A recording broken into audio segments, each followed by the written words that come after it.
Walmart exists, why the local drugstore has disappeared, and they are the results of an automobile-oriented environment.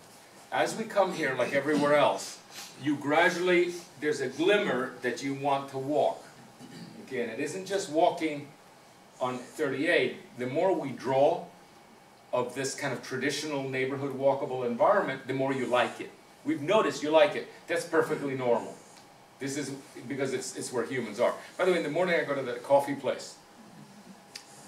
Do you know the one, Jobo or whatever? And I'm sitting there, Mojo's, and everybody's pretending they're in Paris or something. Whoa, whoa. They can hardly hear each other. And they're a hardy soul sitting there, saying, I'm in a cafe, it must be cool.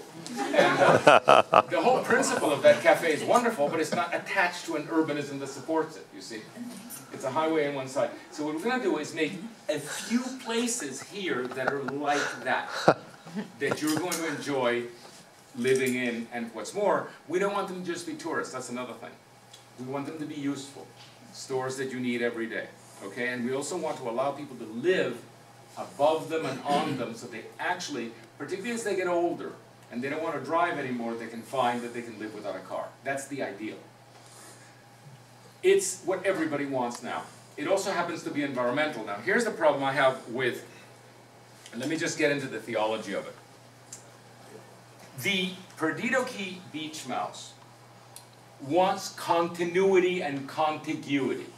Okay? I want to go here, and I might have a girlfriend over there, and I just want to get there without any impediments. So basically, any species wants to have a continuous environment. Because this beach mouse has risen to the very top of the political pile, all the way to Washington,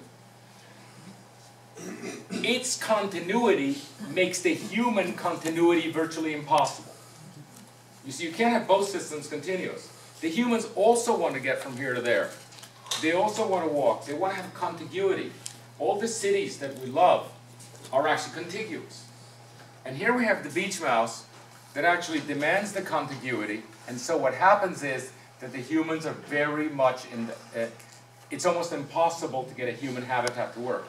Like for example, WCI has finally gotten some permits for townhouses and duplexes and so forth. Finally, after I don't know how many years.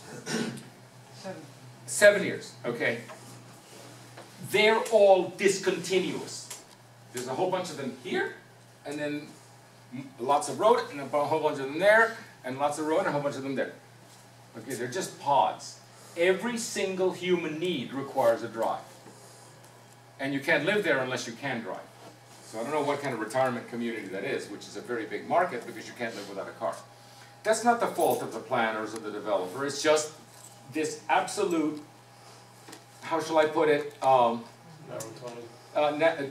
specialist tunnel vision that say the mouse above all. Okay, and what we have to understand is that environmentalism also involves pollution and climate change. The fact that the mouse wants to have a girlfriend, with all due respect, means that the humans are driving and tailpipe emissions are causing climate change. So you can't have an environmental community that says the mouse above all, and by the way, don't drive.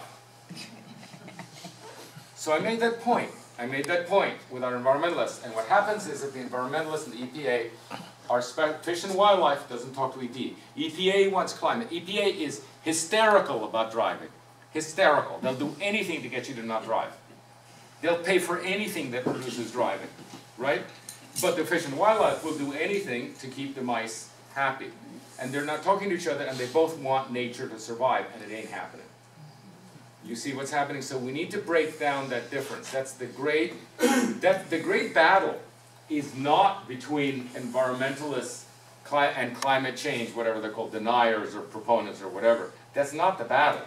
The battle is that environmentalists can't get their act together. They can't get their act together because each one's in a different agency and they contradict each other. Okay, right now, if all the beach mouse, I presume, will be happy, and this will continue to be an ecological disaster for climate. You know what I mean? You're all a problem for the planet because you have to drive everywhere. And until the two agencies get together, if I were president, I'd say, one agency. Just one agency, you know, to actually solve it comprehensively. So anyway, so we're in an early stage of this, and we're suffering from it. But let's talk about the best that we can do. By the way, all your building types here, these are your building types, are all pods. From no place here, neither from a condo, nor from a townhouse, nor from anything, can you get anywhere else essentially by walking. You have to drop. Okay, next. What is this? These are the footprints? Okay, Yes, so and lots, the parcels. if nothing else, and you do nothing, at least you will get a good series of maps that are clear about what you have. Okay, mapping two things If nothing very hard to put together. One is the buildings that are already built, that with the plot lines, and also we're going to do something interesting. We're also going to do a drawing of all these 2,000 units that have been applied for. If they had been built, if they hadn't been for the